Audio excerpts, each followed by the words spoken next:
Now, from Atlanta News First Plus, this is Sports Tonight.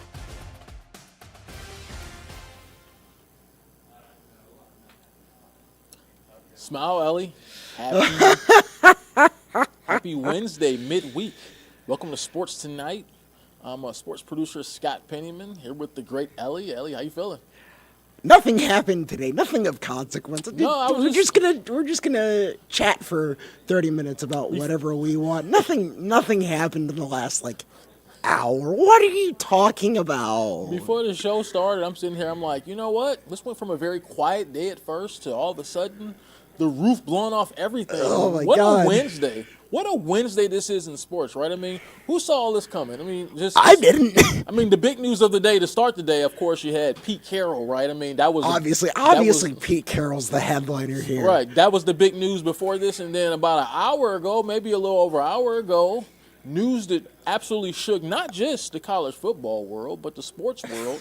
The great Nick Saban, the owner of 7 national championships, both at LSU and at Alabama, after 17 years with the Crimson Tide, who knows however many years coaching, decided to step down as coach at the University of Alabama, basically stealing the show of the day, of the offseason period, and just leaves the college football, not just the college football world, I mean, just the sports world as a whole, rocking, just kind of shook. This man has been coaching since 1973. Well, by comparison, I was born. Now, I'm not a young.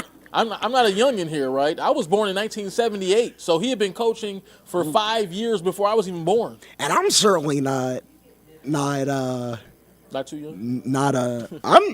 I'm not old. Right. I'm 26, so this man has been coaching twice as long as I have been alive.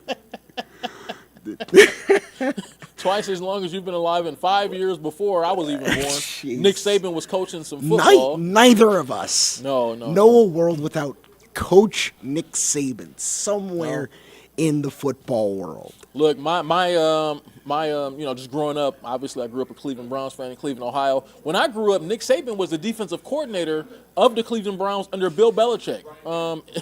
That was my first dose of Nick Saban there. He was a really good defensive coordinator. They had some good defenses with the Cleveland Browns around 1994. Then he packed up, headed for Michigan State, became their head coach, and the rest was history. I mean, pretty much. Went to LSU, had a brief stop with the Miami Dolphins that didn't work out, and then went to Alabama and became the greatest college football coach that ever lived, pretty much. I mean, well, at least in the modern era. I say it's all time. All time? Okay. Who else is up there? Bear Bryant. Look, I'm not putting anybody else up there. I mean, definitely of my lifetime. I normally the way I judge coaches and everything like that. I try to personally not to say greatest of all time with any player or any coach. I normally go by the greatest that I've ever seen, and by far, as far as college football coaches, Nick Saban by far is the greatest college football coach. Nick Saban at Alabama went 201-29. Wow. In 17 years, Right. This man lost 29 games. I mean, most of those were at the beginning. Most of those were when he was first getting started, getting things settled. I mean, once because right before he was there, Alabama was not in a great spot. No, they were bad. They were down after all those years. I mean, kind of like the 90s and most of the 2000s were spent losing or spent being subpar. That's kind of when Urban Meyer was dominating down in Florida and everything. And then when he got to Alabama, everything changed quickly. I mean, he quickly took hold of the SEC, quickly took hold of college football, and went on a run. 6 national championships. Right, just went on a run that we've never, that probably has never heard of before in college football. Just, I mean, when you just book it, when you look at the model for what everything was kind of built by in college football, Nick Saban kind of built that. Just when you look at it, I mean, when he first came in there, what he built, he took that team and just year after year, based around strong defenses, smart quarterbacks that knew what to do. And just imagine the amount of NFL players that he cranked out in all that time as the head coach of Alabama. I mean it was just rinse and repeat. Forget about NFL players in general, just first-rounders. Oh, first-rounders, yeah. That program has cranked out so many over the years. Obviously, you had Bryce Young, winning the Heisman last year. hasn't had a great season in Carolina. No, but that's just the end. I mean, even going back to 07, I mean, Yeah. just guys like Julio Jones off those teams. And just think of all the great Alabama players over the years. I mean, since he's been there. I mean, Trent Richardson, guys like that. And Mark Ingram, he won the Heisman, right? Won the Heisman. Yeah, I mean, just Had a pretty respectable NFL career. if you're just looking at running backs alone, I mean, forget about if you're just looking at running backs from Alabama. I mean, just think about all the guys that he cranked out at that position. Guys like Derrick Henry, Mark Ingram, Trent Richardson, Alvin Kamara spent some time there. I mean, it's just been so many at just so many positions, and just even his coaching tree. There's so many coaches around that went and spent time under Nick Saban. Got their Kirby Smart, right? I mean, that's Kirby number Smart. one. That's the big one. Really. That's kind of almost like his kid at Georgia. I mean, because he's sort of like a little Nick Saban. I mean, that's kind of what Kirby Smart is. So he set the standard. So you can look at what Kirby's doing over at UGA, and that blueprint, the blueprint that Kirby has at UGA, was set in place by his days in his years spent coaching under Nick Saban. Because the organization that he has and everything that he brought to UGA from a defensive standpoint, from a recruiting standpoint, from a this is how you run your program standpoint, that was all grown in his time under Nick Saban. And you have to imagine that when he found out, Kirby started licking his chops because It's probably bittersweet, though, right? Bittersweet, definitely.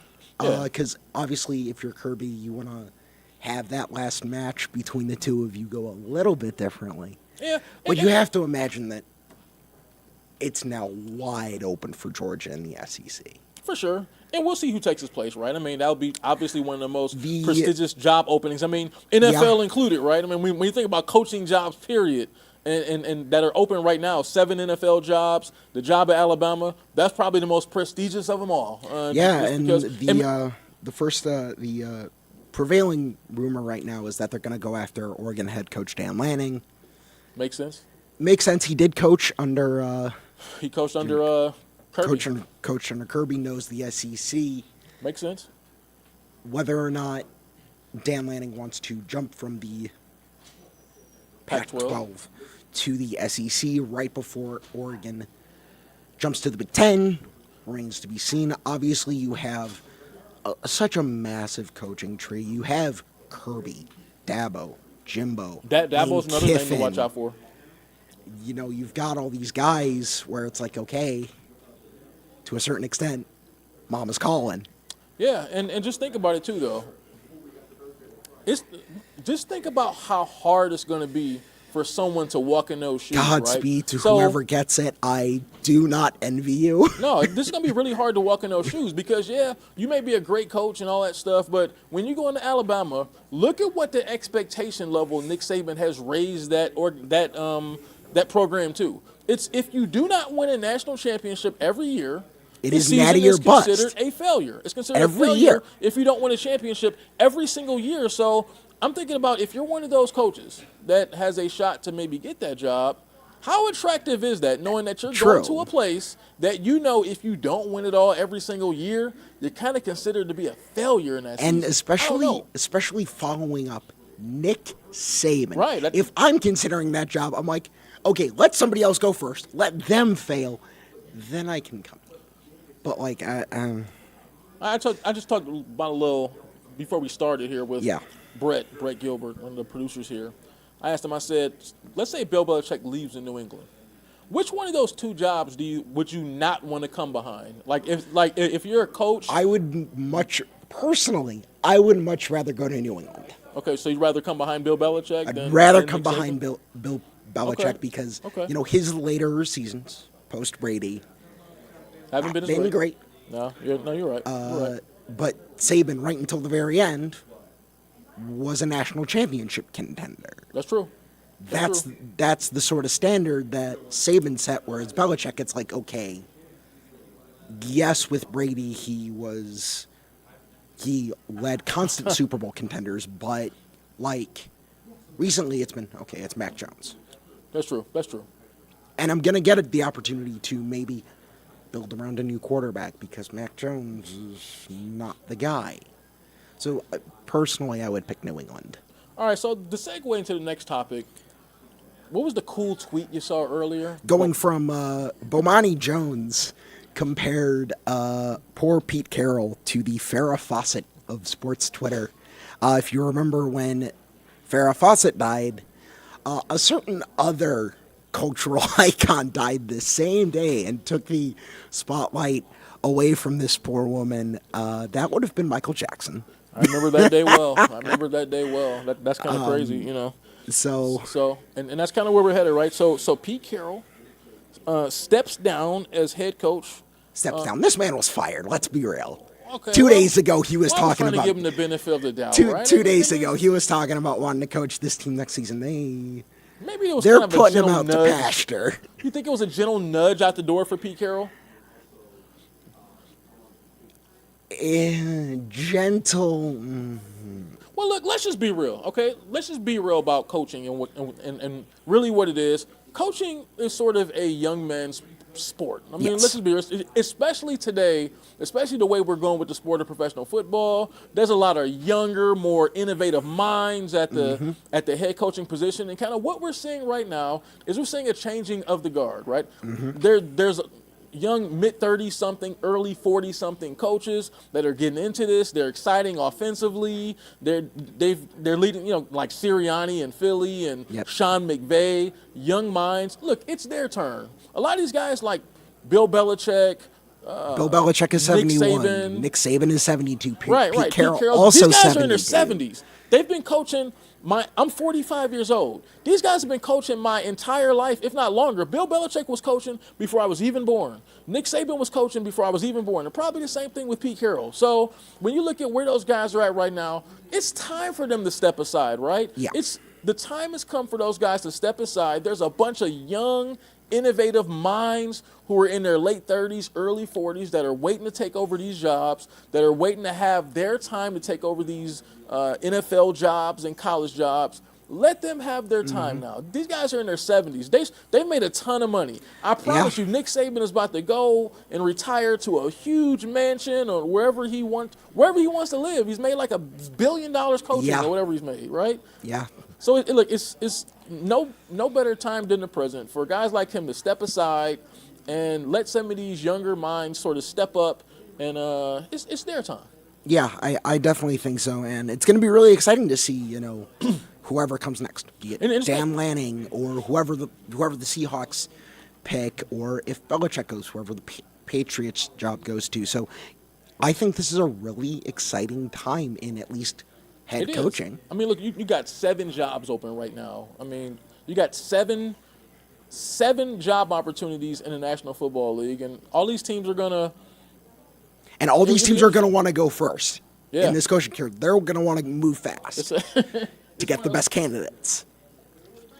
Sorry, I had to get some water. It was like, you know, we've been talking so much since the show began. Yeah, I mean, just when you think about, there's only but so many candidates to go around, right? So, I mean, a lot of these teams are going to want to talk to the same candidates and everything. And I think what a lot of these teams are looking for are young, innovative offensive minds, right? Because that's where the game is going. So I think not Arthur Smith.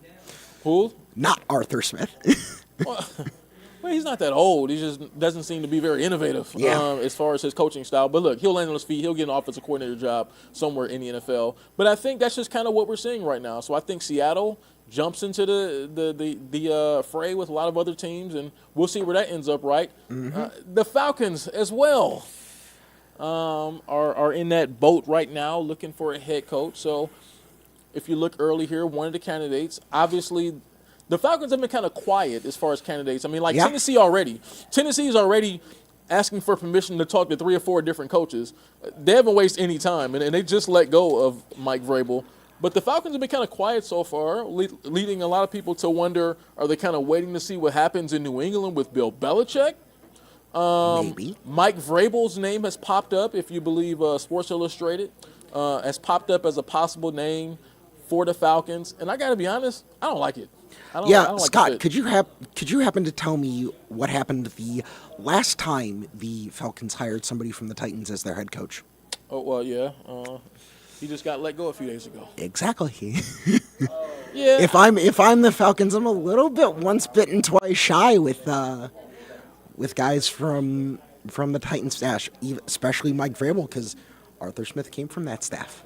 Yeah, I don't love it right now. I don't love the fit as far as for where the Falcons are at.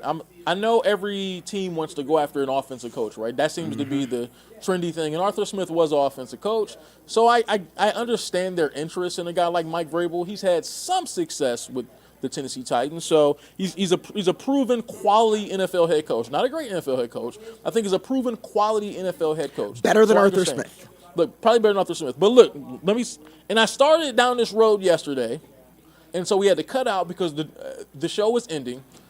My choice for head coach, at least the guy that I would look at first for head coach of the Falcons, is Eric Bieniemy. For me, it's a no-brainer when you look at it. When you look at where the Falcons are at right now, when you look at what they're lacking in a sharp offensive mind to get the most out of all their targets. They spent the last 3 years taking offensive weapons in the top 10 picks. Kyle Pitts, Drake London, Bijan Robinson. Eric Bieniemy is an offensive mind, a proven offensive mind that is really at this point just waiting for his opportunity to be a head coach. He's been passed over for so long, so many. The man's been Rooney ruled so many times. So many times, right? I mean, he's been waiting for his opportunity. What better than Atlanta right now from a cultural standpoint, from a football standpoint? They need a guy like Eric Bieniemy to bring the juice to that offense, bring the juice to the organization. Look at the Kansas City Chiefs since Bieniemy's left. That's one thing I don't think has been mentioned enough is that their offense has struggled this year without Eric Bieniemy there. Part of it is their wide receivers can't catch. That's part of it. But remember last year, their receivers weren't great either, and they won the Super Bowl. True. So I think that Bieniemy was able to do some things to get the most out of a lot of those weapons on offense, get some of those guys to play better, and I think he could do the same thing for the Falcons. The guy's been around winning organizations, seemed like his whole coaching career, right? Yep. Except for last season in Washington, but I ain't going to hold that against him. No. Washington's a mess. But when you think about where the Falcons are at right now, for me, that would be the perfect choice. Eric Bieniemy. I can definitely see where you're coming from. The Falcons have Bijan Robinson, Drake London, Kyle Pitts. All these weapons. And Arthur Smith refused to use any of them. All those weapons and just not. What they don't have is somebody smart enough at the head coaching position and offensive coordinator position to use those weapons. So I'm fine with Eric Bieniemy being the head coach, whether he wants to call the plays or bring in offensive coordinator. It matters not. The guy knows how to win. The guy knows a winning culture. The guy knows how to get the most out of his pieces and everything. And like I said, if you're bringing in a young quarterback, older, trading for someone like Justin Fields, it doesn't matter. I trust Eric Bieniemy to be able to work with whoever the quarterback is to get him where he needs to be. He worked with a young Patrick Mahomes in Kansas City. Yep. Look at where Pat is at now. And for years, all everyone said was, it's all Andy Reid and it's all Patrick Mahomes. Eric Bieniemy isn't really doing a whole lot. And that's some of the things that some people held against him a lot in all those That years. was never true. Right. I didn't think it was either. Now he's gone. You remove him from that situation, and look at how much the Kansas City offense has struggled this year. Mahomes has struggled more than he ever has at any point in his career. It's almost like Matt Nagy is bad. That too, and Eric Bieniemy is gone. So, I don't know. That's my choice. So, this weekend, as we come down from all of the hardcore sports, right? We're going here. I could talk about Eric Bieniemy and the Falcons forever, right? But no, so the Georgia Swarm, the lacrosse team, plays out in Duluth. They have a big one coming up this weekend. They play against Albany. Those are two of the top teams. Look, the Swarm has been pretty good this year. They started this year at 4-1. Albany is the best team in the league. So I don't know if you were around yesterday, Ellie, but we had a few of the players in studio.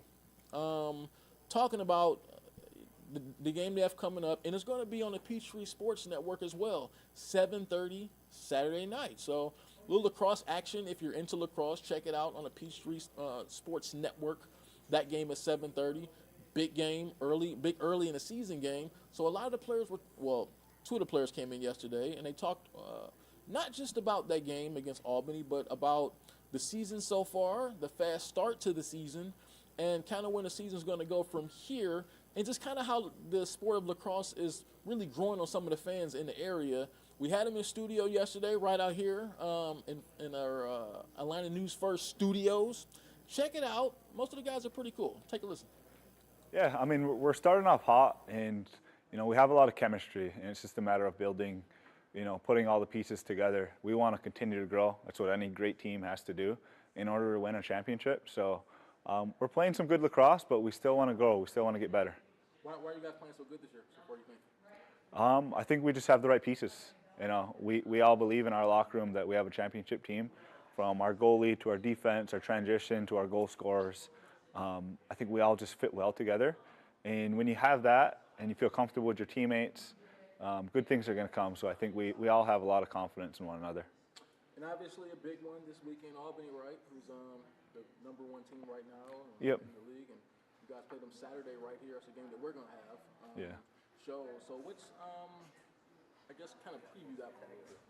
Yeah, I mean, playing right now, the #1 team in the league right now in Albany, they're a young team. They're fast. There's not a lot of film on their players because they're so young. So, we're anticipating a really intense, fast-paced game, and we're going to be prepared. That's what we're doing all week here. We're watching the film on them, as they are with us. But like I said before, we're confident in our group, and I think it comes down to what's in our locker room.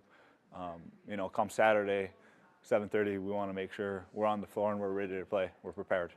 And that's also going to be Native American Heritage Night, right? Yep. So just talk about what that means to you. Yeah, one of the cool things we do as a Georgia Swarm, we do a Native American Heritage Night and really honor the history and the roots of the game. Me being Native American, it's something I always preach and try to pass on and educate on, because I was raised and taught the game in a different way. For us, it's a way of life. There's so many teachings that the game of lacrosse can give us as human beings. And for us, it's really a way of life that teaches us respect, a good mind, and just how to have fun, how to live with enjoyment. And just talk about how you think it's catching on here in Atlanta, just the sport as a whole, right? I mean, because you guys play out there, Gas South Arena and everything like that, out in Duluth. Just talk about some of the fan reception that you've got since you played here. Yeah, I mean, I've been here since the Georgia Swarm have moved here from Minnesota, and I've watched the game grow within our rink, but also outside within the community, doing camps and clinics with the youth. You're watching the game grow at a really fast pace, and right across the whole country. So I think a sports town like Atlanta, you're watching it grow really fast, and I think that's really cool to see. What more do you think can be done to help it even grow even more? I mean, I think the more accessible it is, the easier it is for the game to grow.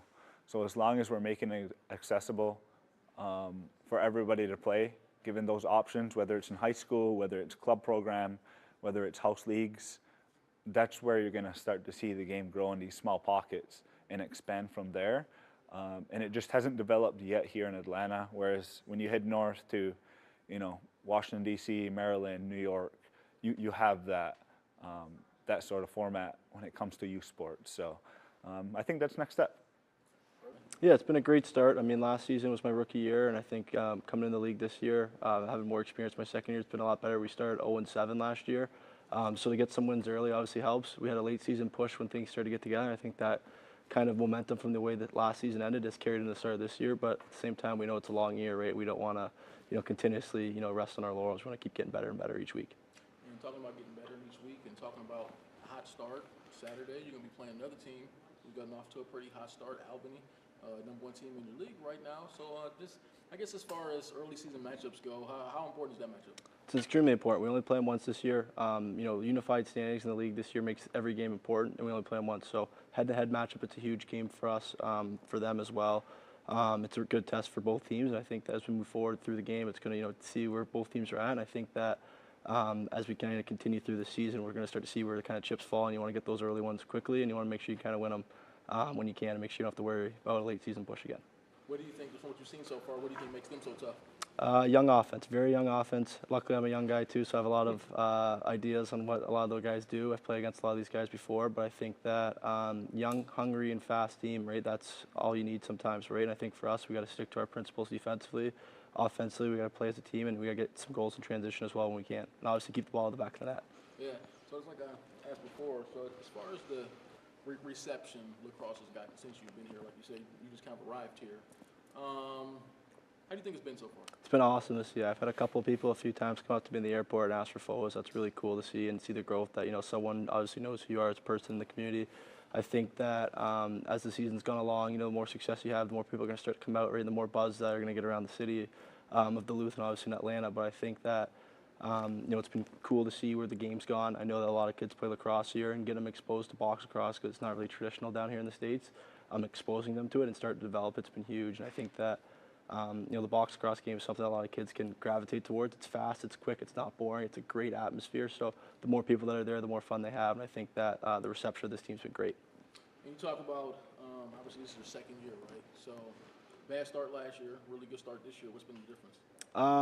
For myself personally, it's just been kind of being more comfortable and understanding what to expect on a daily basis, right? That start last year, I think we were 0-2 before I started playing. Obviously then we went 0-5, but it took me a little while to get my footing under me and keep going. So between that, having a idea of what we're doing offensively, the chemistry, the guys playing together, it takes a little time for that stuff to gel, but once you kind of hit that stride and know what you're doing, you have an idea and a game plan moving forward. I think that's kind of how we decided to play the second half of the season last year, and it's carried into this year. So just being comfortable and confident with one another and trusting each other too has been great. How do you guys are going to carry this forward? I mean, how do you think you guys are going to keep the same momentum that you had early as you get later in the season? Well, you can't get complacent, right? Every game, every week's a new test. I think that we got to be ready to, face the challenges ahead. Every team's a good team in this league, right? Everyone's trying to, hoist that trophy at the end of the year, and everyone thinks they're better than everyone, right? And I think that for us, we got to fix what we need to fix and look at the film and not get complacent and make sure we focus on cleaning things up and having an open mindset of how we can get better each week and not being complacent. Now, just one last question here. Just how cool is it playing your position? I mean, people are going to look at you, they're going to look at this and see that what looks like 400 pounds of equipment that you're wearing. Yeah, it's awesome. I mean, I think for me, I'm very isolated. I know a lot of times too, if you're in game, you hear my name a lot being saved. So it's a pretty cool thing when people start chanting your name and stuff like that. But it could be deceiving at times. I oftentimes get a lot of weird looks when I'm traveling to road games with my equipment because it's so bulky and big. But at the end of the day, I think it's an awesome position. I think it's a unique one, but I also think it's very important on a team, right? Because it can help make or break a team in a season. So although there's a lot of pressures, I wouldn't change that. And I think a lot of people should kind of see that as well. All right, Ellie, always cool to hear from the Georgia Swarm. Like I said, I got that big matchup coming up on Peachtree Sports Network this weekend on Saturday at 7:30. So before we get out of here, what's on your mind? As if we haven't covered every game. Yeah. The Mississippi Braves, the AA affiliate for the Atlanta Braves, announced they will move to Columbus, Georgia for the 2025 season. Have not announced if they're keeping the Braves name. Okay. But, that's cool. going to make most of the minor league affiliates for the Braves be somewhere in Georgia. At least they're kind of staying close, right? Mm-hmm. So I was just thinking myself, what's on my mind? I'm just sitting there thinking, I'm like, how many players are going to hit the transfer portal? Oh, God, now Alabama that Saban's gone. in the next day or two, now that Nick Saban is leaving. I mean, potential recruits, I mean, are we going to look and see tomorrow or by Friday that there's going to be about 54 players from Alabama in the transfer portal? After Nick I'd Saban put it leaves? in double digits, certainly. Like this is going to be kind of epic to see how many players leave Alabama, because you got to believe in a guy for a guy of that stature that They're coming for him. That they're coming for him. So I think that's going to be interesting to see how many players hit the portal. And you also got to wonder too, like How many decommitments they're going to get from high school kids. Right, decommits, and we talked about their ages too. I mean, I wonder also with Nick Saban how much the current state of college football may have led him to walk away with the transfer portal. And look, True. If you're a school like Alabama and Georgia and those big-time schools, you can't just stash away five-star guys. You can't just stash away five-star players anymore on the back of your roster without them transferring and without them exploring the portal. So I wonder how much of that sort of got uncomfortable for Nick Saban and guys like him, and maybe they'll make their way out. I don't know, but it should be interesting to see in the coming days. Ellie, it's always wonderful to do Sports Tonight with you. Hopefully we get another chance here pretty soon. That does it on a Wednesday for Sports Tonight, on this crazy Wednesday for Sports Tonight. I'm sports producer Scott Pennyman. Ellie, it's been fun. We'll see you tomorrow.